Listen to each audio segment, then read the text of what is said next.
on Earth its seats. Their remarkable discoveries have led them to tell an incredible story. The story of how the Earth was made.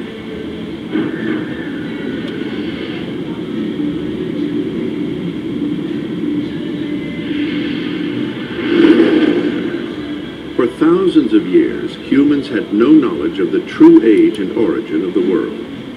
But just over 200 years ago, all this would change.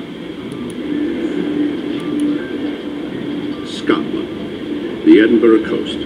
It was here, one day in 1788, that the discovery of a small rocky outcrop would completely rewrite the history of the Earth.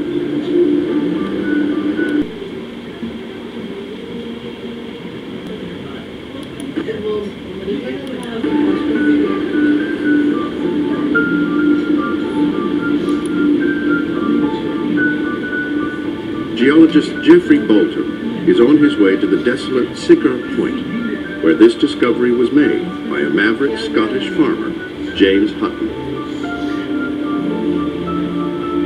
Hutton was to become the father of modern geology. Hutton was a man who was enthusiastic in the pursuit of truth, a very inquiring mind. When he took over his father's farm, he saw underneath the soils rocks and wondered what these were. Hutton spent years obsessed with understanding how the rocks of the Earth were made. His intrepid field expeditions took him all over Scotland, and they led him to realize that extremely slow processes could create the rocks he saw from layers of sediment. He rode miles and miles on his horse to go places where he thought he could find sediment. He rode miles and miles on his horse to go places where he thought he could find exciting geological experiences, even though he suffered terribly from saddle sores. Hutton concluded that rocks could take hundreds of thousands of years to form, but his claims were speculative, and his radical ideas flew in the face of the accepted version of Earth history, provided by the Church. For generations, the Christian Church had been the sole authority on all creation, based on the book of Genesis.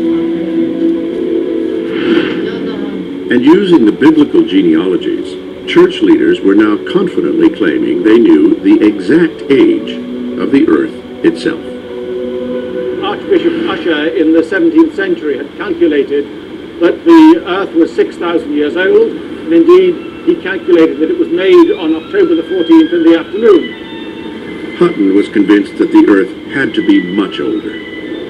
And when his explorations led him to Siccar Point in 1788, he would finally find the proof he was looking for in the unusual formation he discovered.